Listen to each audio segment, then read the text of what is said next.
This week on Lewis on the Law, I've got another great show for you. I have patent attorney Richard Piercy on with me, and we're going to get into intellectual property. So get out Uncle Hal's weird inventions, and we're about to get inventive.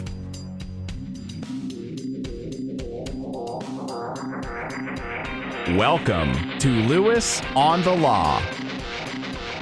You are listening to Lewis on the Law, and this show is all about empowerment. That's right, empowering you, the listener, with legal information. And in the spirit of empowerment, I have patent attorney Richard Piercy on with me, and we're going to get into intellectual property law. Now, Richard is a patent attorney with Grell & Watson at Patent Attorneys, LLC. Is that correct? That's right. Okay, tell us a little bit about yourself and the firm you work for. Yeah, sure. So I'm a patent attorney. We do patents, trademarks, copyrights at my firm. gwpatentattorney.com is our website, and we're in Atlanta. We have offices throughout the metro area, and we're also in Charlotte and Raleigh, North Carolina. I'm a patent attorney. Everyone at my firm's a patent attorney. We all do trademarks. We all do copyrights as well, and we predominantly represent small, medium, big-sized businesses and independent inventors. Before working at this firm, I was in-house counsel at a software company in Marietta. Okay, now, patent attorneys, you guys are a little bit different than the rest of our attorneys, as in there's some special qualifications that you have to go through. Is that correct? Yeah, so two minimum qualifications. Have a science background, and a credential in that. So a bachelor's degree in a science field. That could be engineering, it could be computer science, and it can be, biology, physics, chemistry, that kind of thing. So my background is biology, and then the second qualification is you sit for the patent bar, and you pass the patent bar. So it's similar to the state law bar exams that you took and that I took, but it's an additional bar that covers just patent law and just prosecution of patents in front of the patent office. That sounds horrible. No, I'm just kidding. I mean, it's a tough exam. I think the pass rate last I checked was like 40% or somewhere in that range. That's horrible. Yeah, you don't just have to be, not just attorneys take the exam, so you can be a patent agent and take the patent bar, and you can still prosecute patents. You just can't give a legal advice. So they're kind of in a gray area a little bit, but they can certainly draft patents and prosecute in front of the office. Okay, yeah, that sounds a bar passage rate of 40%. That's worse than the standard bar. I think it's at like 80%. Yeah, it's tough. Yeah, it's not an easy exam. It's multiple choice too, so that tells you how tough the questions are. Yeah, that is really rough. Okay, so when you're talking about intellectual property, what are you really talking about here? What are we talking about? Yeah, so it's a grouping of concepts really at law that the law recognizes, and it's truly is property in the same sense that real property is, except it's not a physical item, right? It includes any intangible creation of human intellect. That's kind of a broad look at it. But generally what people are talking about are artistic works like music and literature, discoveries, inventions, words, phrases, symbols, designs. And then, today's focus, I think, will be on, patents, trademarks, and copyrights. Those are kind of the big three in intellectual property. But it would also include industrial design rights, plant varieties, trade secrets, rights of publicity, moral rights, and unfair competition. Trade secrets. That sounds really cool. That sounds like, the whole Coca-Cola and the McDonald's. Yeah. Yep. And the McDonald's secret sauce ingredient. I think it was just Thousand Islands. I think that's just Thousand Islands, but it's I believe they recognize it as a trade secret, so we'll call it that. Okay, we'll call it. Okay, so where are we going to start here? We're going to start with patents. Do you want to, or do you want to get back into the history of this? We can kind of do just a brief little history. So all these concepts just evolved separately as individual rights that were recognized in certain places in the world. I'm speaking, kind of about history in more of my personal sense, but it seems like America is really the first place where all three of these rights were kind of crafted into existence upon its founding. And so, intellectual property started out as kind of an American thing, and we kind of are at the forefront of that process. The most patents filed in the world are in the United States. We filed, tons of trademarks are filed here, and, everyone kind of looks to the Is that because we're the most inventive country? Yeah, I mean, we just invent stuff, right? Yeah, that a lot of people say that. A lot of people, there's all kinds of reasons people talk about, but so, from a historical perspective, patents were granted kind of by the sovereign, and it was more of, hey, you're allowed to do this thing in this region in my country. Trademarks were marks literally placed on, swords and, loaves of bread, clothing and that type of thing, and it evolved into more of a formal registration process, a formal application process, and then copyrights. They started, I think it was back in Ireland, I read. Yeah, and the quote is, to every cow belongs her calf, therefore to every book belongs its copy. So we've got some little poetic license there. That's really poetic. I mean, I had to swim up from that one. But yeah, currently, so that's historical. Currently, patents protect U.S. inventions, patents in the U.S. at least protect inventions. So those are utility patents. Ornamental designs are design patents, and so that's a separate category. And then new asexually reproducing plants actually have their own category of patents. Wow. Wait a minute. Now, why is that? Is that because of, does that have anything to do with the Green Revolution and the huge movement towards genetically engineered foods? So this is actually different than genetically modified. Well, okay. In a way. So these are crosses, right? So I actually did a law review article while we were in law school on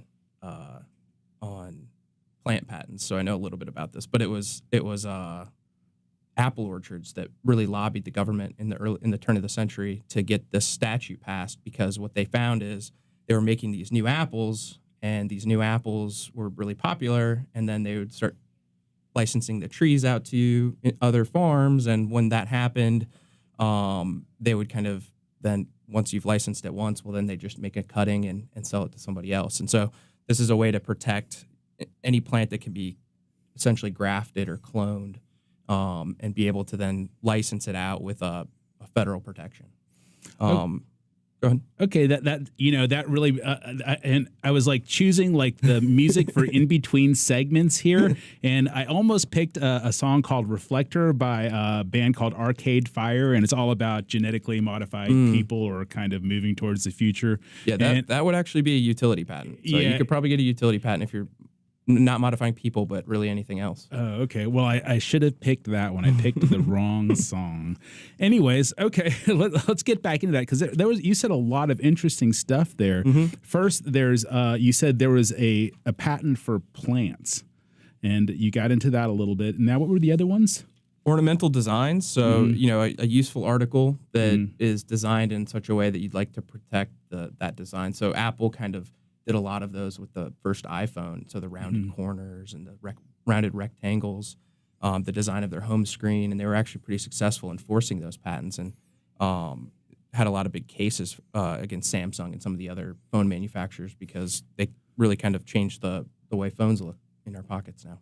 Yeah, that seems like an odd thing to patent, actually, the design of something, but I guess it makes sense. Yeah, they weren't very popular for a long time, and then certain companies like Apple started filing a ton of them. And as creative lawyers, I guess, that decided they could try this out, see if it was able to protect their invention, and it can.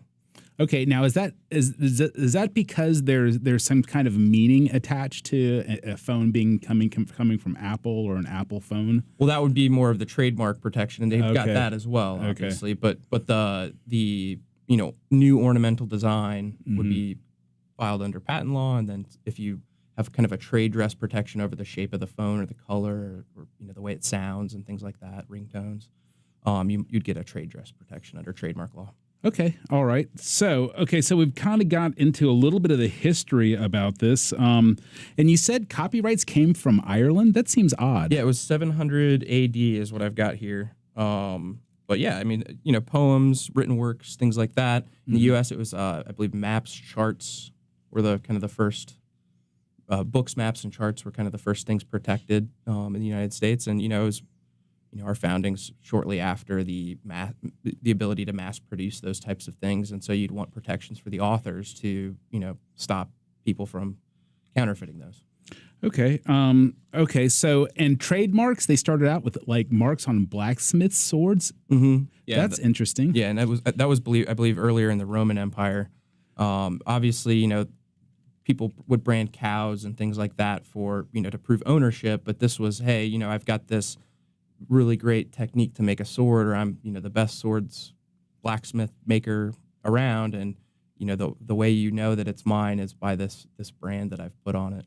And that's really where the word brand came from. So. Okay, that's interesting. That takes me back to some of my early journalism classes, and I took this really great class in rhetoric and propaganda, and the professor was like, they used to brand cows, and now we brand huge segments of our population mentally. Oh yeah, Okay, well, we're getting towards the end of this segment. When we get back, we're going to get into the nuts and bolts. And excuse the pun, I don't even know if that was a pun. We're going to get into the nuts and bolts of both patents, trademarks, and copyrights. But Richard, first give them some contact information for you. Yeah, so you can contact me at my email. It's rpiercy@gwpatent.com. And let me just make sure I get my phone number right for the air. We got 404-596-7333. Okay, you're listening to Lewis on the Law. My name is James Lewis. I come to you this week and every week to give you legal information. This isn't designed to replace the advice of an attorney. If you have a serious legal issue, you need to go ahead and contract with an attorney. We're going to get deeper into these issues when we get back.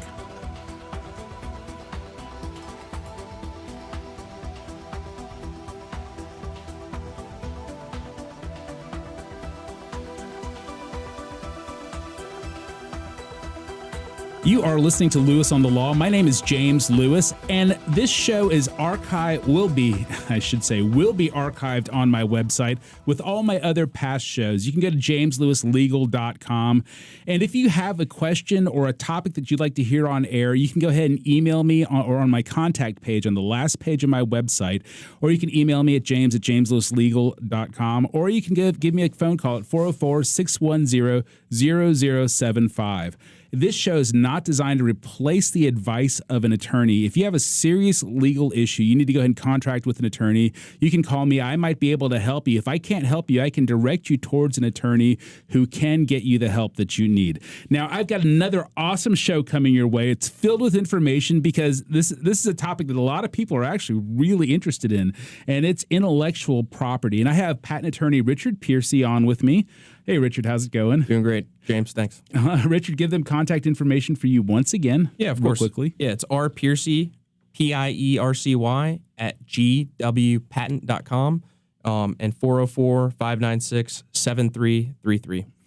Now, we were talking a little bit about copyrights, or was it trademark? No, it was copyrights that came from Ireland. It really kind of fascinates me a little bit. Mm-hmm. So what type of things can be copyrighted? Yeah, so you've got a broad range of categories. So you've got literature, which actually software falls under that literature category, sound, music, dramatic works, choreography, images, and that includes photos or illustrations, motion pictures, or just video in general, and sculpture and architectural works.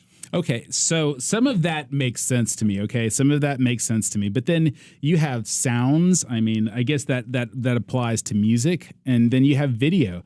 I mean, okay, so, with art, photography, things like that, they're static. So you can see how it's easily graspable how a copyright can be applied to that. But when you get to something so non-static as music or maybe film with lots of moving elements and lots of different elements incorporated, how do copyrights apply to that? Well, so how it kind of works is the definition of a copyright is that it's an original work of authorship fixed in a tangible medium, right? And so with sound, you have fixation occurring when it's recorded on a board, on RAM, in a hard drive, and then, previous methods of recording would be CDs, phonorecords, that kind of thing. With video, you've got film. That's fixed. That's a tangible medium. So it's not that each individual frame of a film, if you register the copyright, or even if you don't, is a copyrighted work, along with the motion picture itself, along with the soundtrack. And then there might even be elements of you go see a big budget blockbuster, you're going to see a bunch of copyrighted songs in that movie, right? And those songs are licensed typically, or they should be licensed for use in film. And then you might find that there's pictures in the background or paintings that they show that they might need to license. So because you're right, because it's kind of a moving thing, there might be a lot of components in there that are subject to copyright law, require a license if the the movie studio isn't making that work for that movie. It just seems like a very elusive thing. I actually spent my 20s as a musician in a rock and roll band, and I actually still have a studio in the downs. I actually recorded the intro music in my studio downstairs. But almost everything you do is taken from someone else. I mean, I basically rip off licks from other musicians, and then so how does that work? Yeah, I mean, that's the difficult question, and that's what people litigate over. So I wouldn't even venture to start talking about how that question is answered. If I've got the same chord progression as another song, well, it could be copyright infringement. It might not be. And if somebody's upset enough, there's been some recent cases. I think Led Zeppelin is going Bruno, through with Bruno Mars. Oh yeah. And, sampling obviously would be, that's lifting somebody's sample and putting it on. I mean, there's a question as to whether that's fair use. Is it transformative? There's all kinds of, places lawyers like you and I would argue over it. At the end of the day, not sampling is better than sampling. Creating an original chord progression is better than making one or lifting one from another song. And you put enough of these components that are the same or similar between two works, and you're looking at maybe a copyright infringement lawsuit.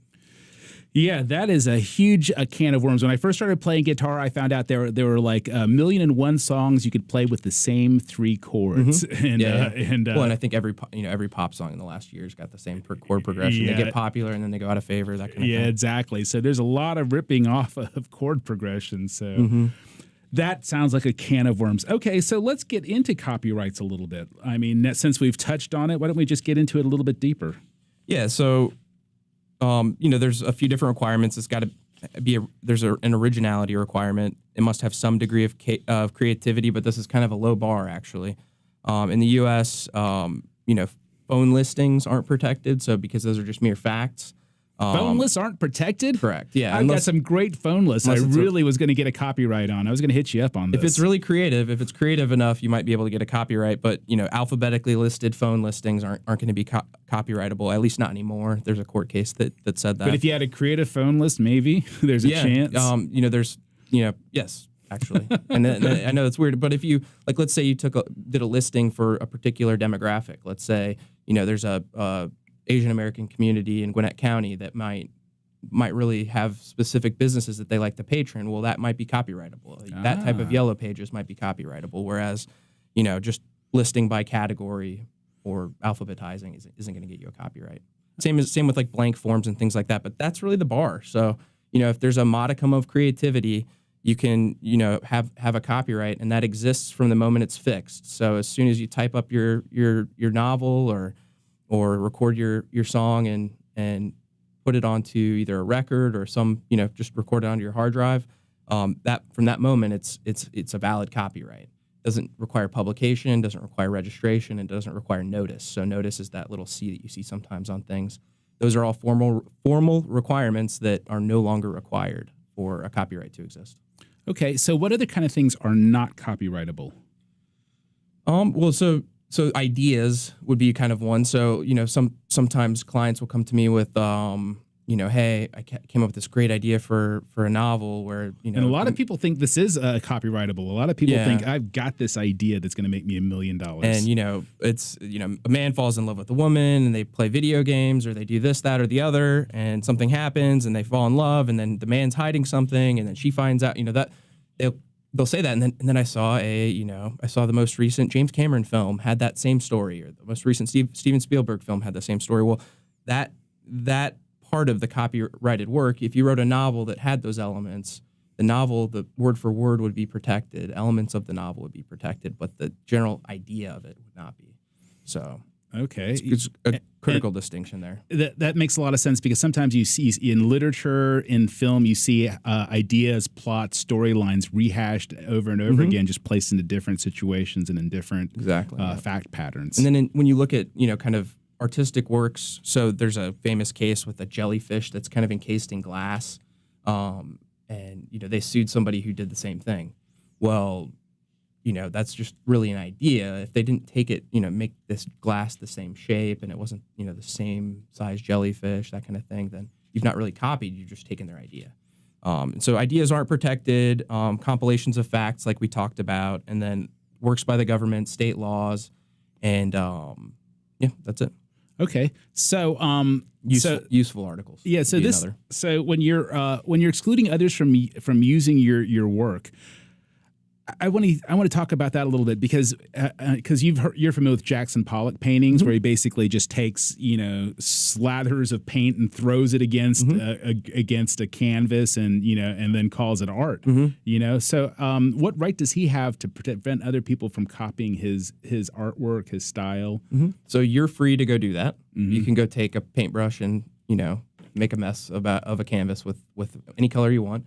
If you were to take a picture of his art and try to sell that picture, if you were to copy it exactly, drop by drop, and try to sell that as a Jackson Pollock or even sell it as your own work, that would be a copy. But if it's just taking his idea of a medium, which is what that is hey, I'm going to take a canvas and I'm going to mess it up, that's not a protectable component of that work. So once you have a copyrightable work, is there something you have to do to actually make sure that work is protected? So there's nothing you have to do, right? So you've got a copyright, but what things you should do is if it's important to you, you should register it with the Copyright Office. And then when you publish it, so if it's mass produced and published, you should provide a copyright notice. So that accomplishes two things. One is copyright registration gets you into federal court. It gets you better damages and things like that in federal court. Without a registration, you might be left with just getting whatever the person made off of your work, whereas registration opens up statutory damages, which can be pretty high, and also attorney's fees. Okay. So wait a minute. You said two things there. You said registration and what else? No, providing notice. So notice if you every time you publish any book you see is going to have a copyright notice in it. What that does is in court that person won't be able to claim that they're an innocent infringer. They won't be able to say, oh, well, yeah, I lifted it out of the book, but it wasn't on notice that it was subject to copyright. Well, it's on the front page, so you should have seen that. Okay, so a copyright notice is just basically like that disclaimer that you see on the front of books, basically. Yeah, you see it everywhere. It was copyrighted Websites, in 1768. Image databases, that kind of thing. They'll put copyright notices, just to make sure. Okay, now that clears up a lot. When we get back, we're going to get into patents. Richard, will you give them some contact information for you once again? Yeah, sure. My email is rpiercy, Piercy, at gwpatent.com. And my phone number is 404-596-7333. You're listening to Lewis on the Law. My name is James Lewis. I am here with you this week and every week to empower you, the listener. That's right. I'm going to empower you with legal information. You can always go to my website. All my shows are archived on my website at jameslewislegal.com.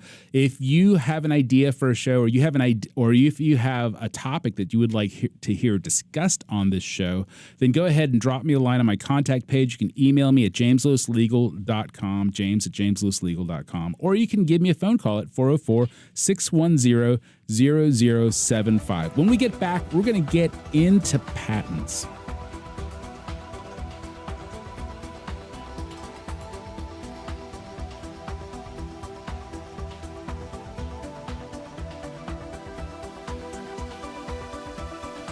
You are listening to Lewis on the Law. My name is James Lewis, and I have yet another fun-filled, exciting show for you. That's right, the law can be exciting. I know you guys don't believe it, but if you've listened to this show enough, you know it's true. The law can be exciting. I have patent attorney Richard Piercy on with me, and we are talking intellectual property today. And we just got through with a little discussion on copyrights, and now we're getting into patents. Richard, what the heck is a patent? Yeah, so a patent is, so it doesn't give anyone the right to make something.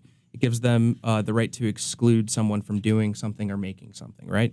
So we've got patented methods, patented systems, and patented articles of manufacture. That's a lot of patents going on there. Those are kind of the main categories that people file patents for. So if I've got a new widget and I want to protect that widget or a new component of a new widget, I would file a utility patent. Same with the method of manufacturing a widget, method of improving the manufacture of a widget, or a system to manufacture a widget. So these are all kind of the broad categories of what people apply for patents for, and they're inventions. So this is an invention. It's not an idea. So that's kind of an important distinction. So again. you can patent a system. That's actually really interesting to me. When I first went into private practice, I went to these like seminars on how to run a law firm, and you know, one of the lecturers there basically told me you have to put a system in place so that if you're not even there, some attorney can sit in and basically with a book of stuff and intake a client all the way through to the proceedings without you even there. Yeah, that sounds similar to like a business method patent. Those are popular now, but are really difficult to get. But they're, you know, people have been filing them and people have been getting them. So business method of it seems like an odd. It seems like seems like an odd thing to patent. But okay, I'm gonna give it to you that you can. Okay, go on. Yeah. So you know, by applying for a patent and by having it examined, and then by having it allowed by the patent office, you have the right then to go into federal court to try to exclude anyone else from doing that patented invention. The invention must be new. It must be novel. So novelty is a high bar. If somebody else out there has printed or published or knows how to make this invention or how to do this invention, you don't get a patent. So you have to be literally the first person. There's another bar called obviousness. So it can't. So it can't be obvious. Yeah, it can't be. You know, you can't take a couple different inventions and kind of merge them together in a way that would be obvious. But you also can't take just, you know, something that everyone knows how to do something obviously different to it, and then get a patent on it. So there's, you know, really two bars that you're passing over on that. Statutory subject matter is another bar. So things like business methods often will get a statutory subject matter rejection because courts, the Constitution, and even, you know, statute have limited the extent to which you can apply for a patent on what subject matter. Okay, now it seems like obviousness shouldn't detract from a patent. It seems like the most brilliant or the easiest patents were the most obvious ones. I mean, when you said that, I immediately thought of liquid paper. I'm like, oh, that's such an obvious thing to take a little bit of white paint and put it over there. And yeah. And yet the secretary came up with that and made a lot of money. Yeah, on something like that, you know, I mean, you're looking at things that make paint, you know, bind to paper in a really good way to dry quickly.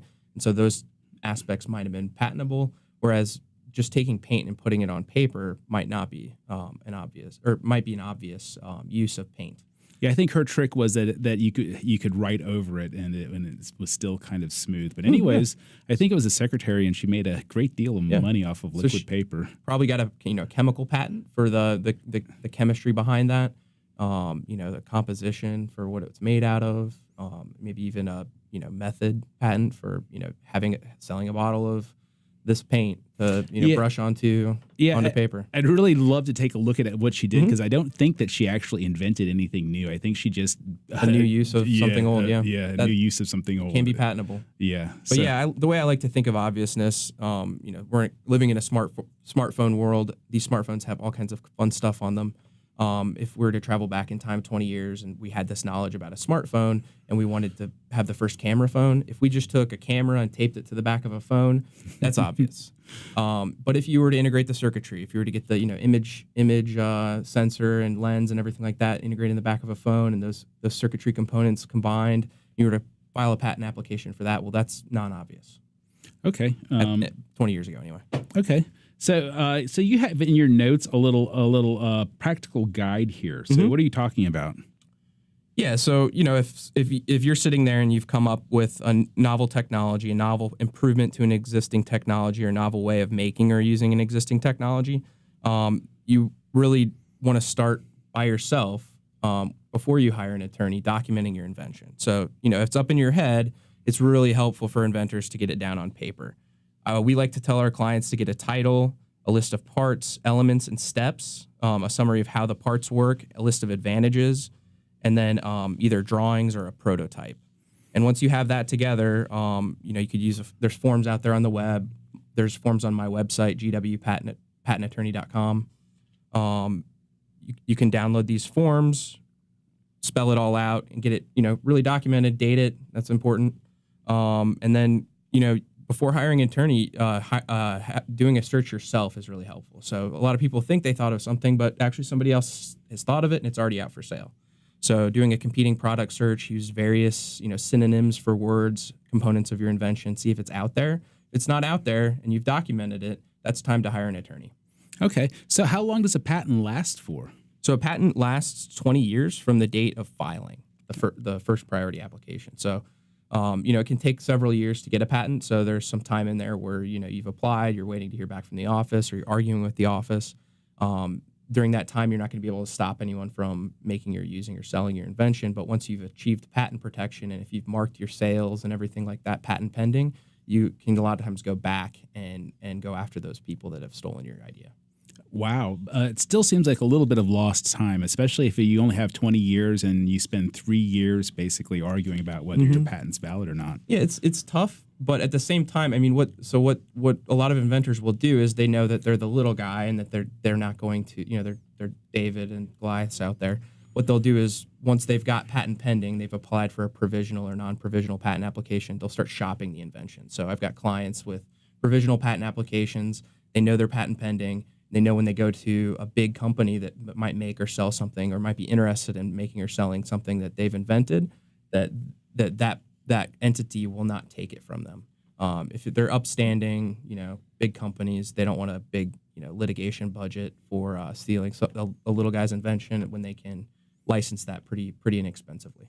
Okay, that makes sense. They can just pay off the little guy rather than having to fight him in court. Yep.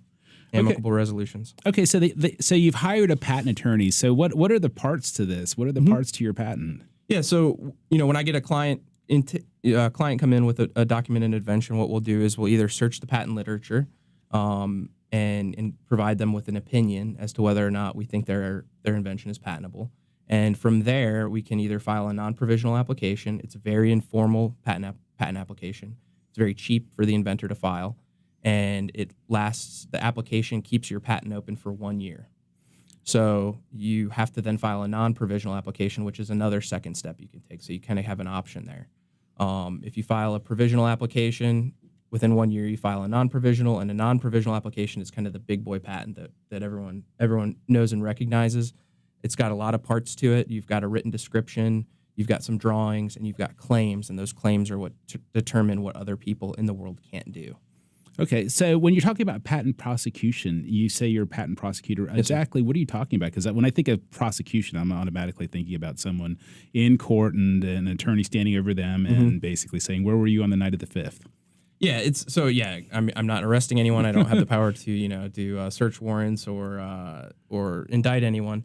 So it's the term we use for attorneys that have there's patent prosecution attorneys that have the ability to communicate with the office and represent clients that are attempting to get a patent. And so patent prosecution is that process that, application would be part of prosecution, but also there's formal responses that the examiner might reject certain claims. They might reject all your claims, and they might have reasons for doing that. And then it's up to a patent prosecutor to argue those reasons, amend the patent in some way to try to get a patent for a client. Okay, this sounds like there's a lot of pitfalls involved in this. I mean, it sounds like there's a lot of places where you can go wrong. Is that true? Yeah, so, I mean, the biggest pitfall for inventors is you've got to be careful about publishing, right? So before you file a patent application and you're kind of just, you've had this invention, this stroke of genius, and if you start talking about that or publishing it, or if you make and sell it, you set yourself up for a ticking time bomb, because you've got a year to file a patent application before you lose any right to the invention. Wait a minute. Wait a minute. So you can invent something and then you have a year within your invention to file, or you'll lose it if you publish. If it gets out there into the into the ether, the public domain, then yeah, you've abandoned your invention if you haven't filed a patent within a year. Ouch, that really hurts. Okay, so you can abandon your invention. Now, we're running out of time on this segment, so Richard, will you give them some contact information for you once again? Sure, thanks. It's rpiercy, Piercy, at gwpatent.com. My phone number is 404-596-7333. You're listening to Lewis on the Law. My name is James Lewis. We are getting towards the end of this show. We've got one more segment coming up. If you have a serious legal issue, don't rely on the advice of this show. This show is designed to give you legal information. We do want to empower you. This show is designed to be a first step in your legal process. If you don't know where to go, don't know what to do, you might listen to my show, go to my website, check out some of the shows on my archive, and you can kind of get yourself pointed in the right direction, start looking for the type of attorney that you might need. Once again, if you have a serious legal issue, go ahead and contract with an attorney. This show is for informational purposes only. My name is James Lewis. You can go ahead and hit me at my website, james@jameslewislegal.com, or go to my contact page. And if you have questions or if you need help finding an attorney, I can always help you with those things. I might be able to help you with your issue myself if you're in a certain limited area of ideas. But anyways, we've got another segment coming up. We're going to get into trademarks when we come back.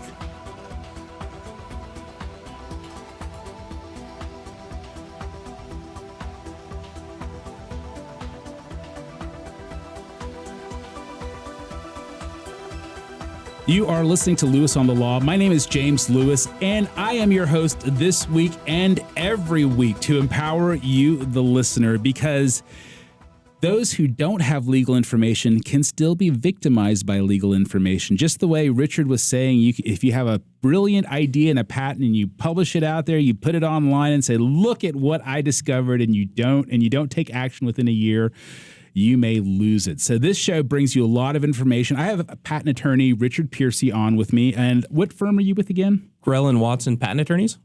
Okay, and how do they get in contact with you? Yeah, they can email me at rpiercy@gwpatent.com or call me at 404-596-7333. And we do free consultations for new clients.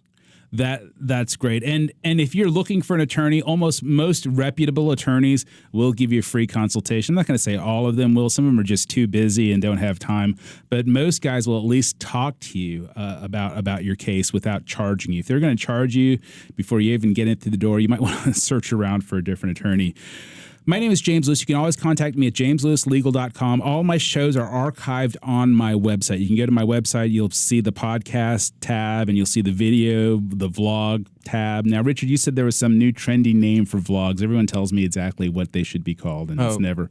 I think this is actually an old name. Is it simulcast? Oh, simulcast. Okay, yeah. It's not really what we're doing anymore, but everyone tells me how I'm supposed to name my stuff. I'm just like, I don't know. I'm going to come up with my own name eventually, and then I'm going to get a trademark. Yeah, I'll get a trademark, and I'll copyright it, and I'll make lots of money, and I won't have to drudge through commercial leases anymore. Isn't that the American dream?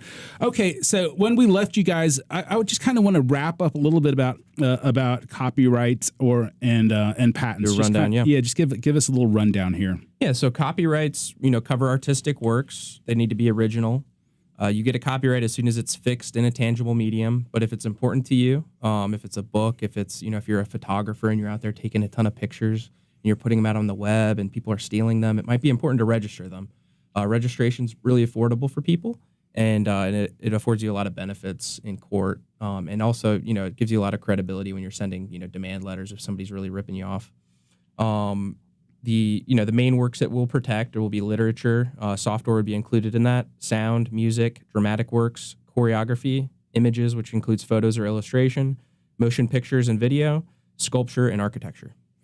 Okay, and so give a little nutshell on patents too. Mm-hmm. Just kind of run back through it. Yeah, just one more thing about copyright. So the term on that is actually pretty long. So it's that's a good question. Life of the artist plus 70 years. So you get quite, and if it's a work made for hire, it can vary, but it's usually between 90 and 120 years from date of publication. So that's why you a lot of times will hear about Mickey Mouse still having a copyright and things like that. Yeah, it's been a long time. Mm-hmm. Yeah, so life of the author. So whenever you or I die, if we have a work, a book or photos or something we've taken, our copyright and all those works lasts for 70 years. Okay.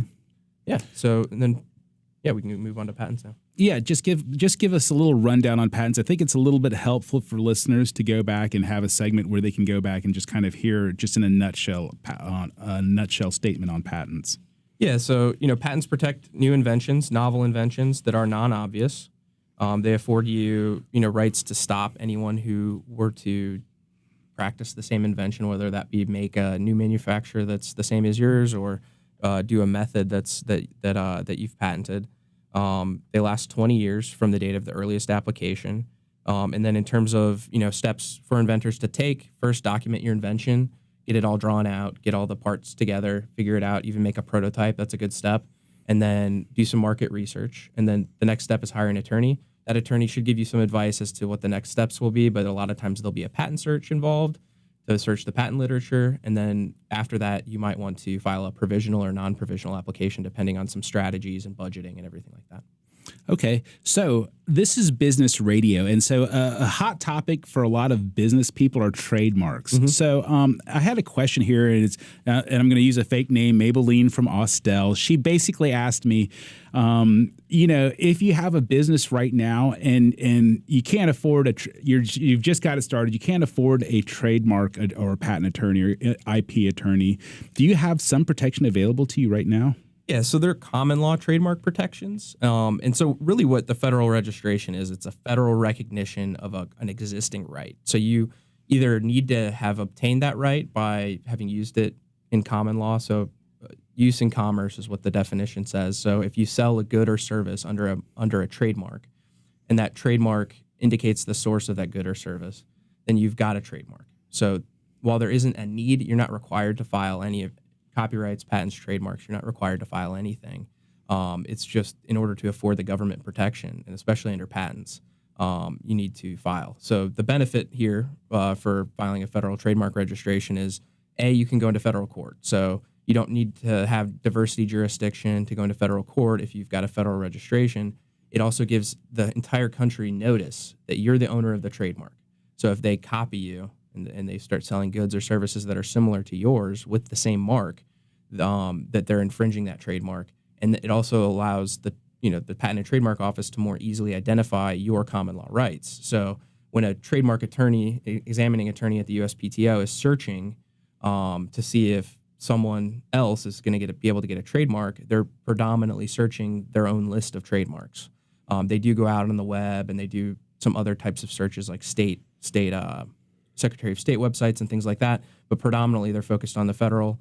And so if you're a mom and pop bakery here and you're starting to really see a lot of popularity in your brand, it's probably a good time to think about federal registration because you don't want somebody in the next city, the next town, the next state, the other coast to kind of benefit from that protection. Okay, that I think that's pretty good advice. So it's really a question of degree of protection that's offered. Yeah, and it's degree of protection, but what the filing lets you do really also is it affords you some right to use your mark. So it's when your bakery takes off, you don't want to get a demand letter from somebody that already has a registration. So you want there to be some sort of license from the federal government or the state. You can get a state trademark as well to say that you're the first to use this. You have nationwide priority over anyone else. If someone else were to come after you, they're not going to get it. And at the end of the day, even if somebody's in the same town, if you don't have a federal registration and you get a demand letter and that doesn't contain a reference to any federal registration, it's very unlikely that anyone will do anything about changing their mark. So. Okay. So you said something interesting there. That's something that I didn't actually know. You said you can get it registered in the state. Yeah, there's state trademark registries. Typically, Secretary of State will have. So in Georgia, the Secretary of State has a trademark registration. Yeah, I actually didn't know that. I don't think a lot of people knew that. Yeah, and so they're cheap. They're generally cheaper to file. There's less of an examination process, but you get way less in terms of rights. With the federal registration, you get all 50 states. After 5 years, you become incontestable. And anytime somebody's looking to name a business, the first place they go is the Patent and Trademark Office. They don't go to the Secretary of State's website most of the time anyway. So that makes sense. Okay, so what are you talking about when you're talking about a trademark? What is a trademark? Yeah, so it's either a word or a logo, or they call it trade dress, which is kind of a more amorphous idea, but it's used to designate the source of goods or services in commerce. So what we're talking about here is anything sold, whether it be a service or a good, having a logo or a word that associates it with that product or service. One thing I like to tell people is, if you're starting a business, it's good to think about what you're naming it, and that's really an ideal time to register if the budget's appropriate, because what that allows you to do is almost get a clearance for that name and know that you're not going to have somebody come along in 5 years and you're going to ruin your reputation because you have to change your name suddenly. So yeah. Okay, so you can basically file before or after you use, so you can actually use ahead of time. Yeah, there's Section 1A, which is a use trademark, and then Section trademark application, and Section 1B, which is intent to use. So that's the least risky position to be in. You're saying, I've never used this before, but I'd like to, and you ask the Patent and Trademark Office, can I? And then they let you know whether or not you can. If you're filing a use-based application with Section 1A, that's how a lot of people get into trouble. Is they're around for 5 years, they've never filed a trademark, they file one, and in the response, the Patent Office says, nope, somebody else is using their trademark, and they're nice little robots that scan the internet that alert that person and tell them that they're happy to represent them in a lawsuit against you. So that's been happening a lot recently. A lot of my clients come to me after they've gotten that letter. So that's actually a really big concern. I would think, Maybelline and Austell, you might want to actually pay attention to that, because then, I mean, it might be worth the extra money to go ahead and get that service. Yeah, and if you're already using it, you definitely want to do a search beforehand, because just trying to register is risky at that point. Okay, so I think we're starting to actually already run out of time. Talk a little bit real quickly just about how long it might take to actually get your trademark registered. Yeah, I mean, we can kind of go through all of these. So, trademarks or copyrights is probably the quickest. It's, they just accept most things. But trademarks, there's about a 6-month wait time before you hear back from the trademark office. After that, it depends on whether or not you're going to need to make an argument. If they just allow it, it's going to be shortly thereafter that you get a registration. If you haven't used it yet, you're going to need to wait until you've used it to actually get a registration, and you file that with the Patent and Trademark Office. Typically, if you're all good, if everything's in order, less than a year to get a trademark. With patents, it's 18 months before you even hear back from them. Okay. Well, we're starting to run out of time. Richard, give them some contact information for you once again. Yes. You can email me at rpiercy, Piercy, @gwpatent.com. And you can call me at 404-596-7333. And again, we do free consultations. You're listening to Lewis on the Law. Once again, this show is designed to bring you legal information. I come here each and every single week to empower you, the listener, with information on different legal topics. Richard, thanks a lot for being here. We had a lot of information. We didn't actually get through everything that we need to. Perhaps we'll come back and we'll kind of focus down on one or two of these topics. You've been listening to Lewis on the Law. My name is James Lewis. I will see you guys next week.